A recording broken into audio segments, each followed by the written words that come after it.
puff of leaves. 1, 2, 3. Look, Mum, I got 3 red leaves. Running over the meadow, covered in yellow leaves from the night's wind, Thomas is the happiest child in the world. He loves the outside when the leaves are falling. The weather is a little crisper than before, and he can wear his beloved red and black boots, especially when he can bring to his mum presents, like those perfectly shaped red leaves he found deeper into the meadow, right before a bunch of trees close together. "Oh, they are beautiful, darling, but please be careful. Over there I cannot see you." Despite his mother's words, Thomas is already running back to catch some other leaves or even a colorful mushroom. The trees are almost like a small forest, packed so much you can see what's inside the little space between branches. Other kids, maybe wiser than Thomas, will never approach that place, too dark and too far from the pathway. "I don't get it. It's still in the park. I'm not going into the street or whatever. Mum is really worried over nothing," Thomas mumbles to himself, crouches down to find some other treasures on the ground.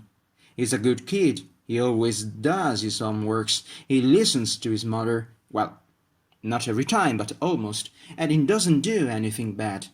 So, he thinks, some exploration is allowed since it's the first day in an entire week he can go out, since the rain is finally stopped.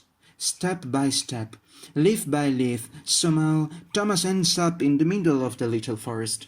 It's almost bigger from the inside, with the pale sunlight shining through the branches full of brown, yellow and orange leaves, moss all over the place, and a peaceful yet kind of scary silence, as if every sound was eaten up by the forest itself. "Is there anyone?" Thomas asked timidly, peeking out from behind a gigantic tree, slightly green and damp from the humidity of that place, so out of the world, impossibly unreal. Nothing answers him. Just a gust of wind coming from the nowhere and the light shake of the leaves. Leaves who crunch under Thomas' boots, one after one, while he goes deeper and deeper, following a strange path made of red leaves. They don't come from the trees, thought, but that is something Thomas doesn't notice. He follows them without thinking about it, between brambles and fallen trees, under branches that look like skinny hands of some long-forgotten giant, over patches of rotten moss and moist soil. He goes on like this like forever. Time is something he forgets about, the sun always shining like the moment he came into the forest. His feet hurt, his little hands are full of cuts, and cold sweat is running down his spine. Even for a boy of his age, it's really hard to keep going. "Mom, I'm scared, you were right." Thomas' voice is tiny, almost like the whine of a newborn puppy.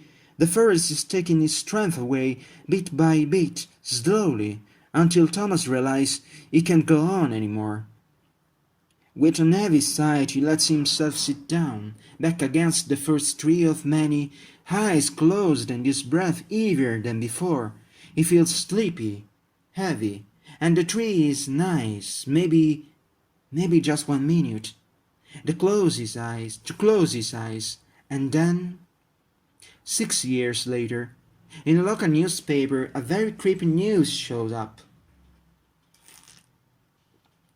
Deep into a meadow, after all the trees were cut down to make space for a new resident complex, some clothes were found. Judging by the size, it was a child, not over 6 years old, back against the tree and moss all over the seams. His name was Thomas, said his poor mother, and the last glimpse of him was when he gave her a beautiful red leaf as a present. Right under the clothes, the gardener who found him said there was a bunch of red leaves nearly intact.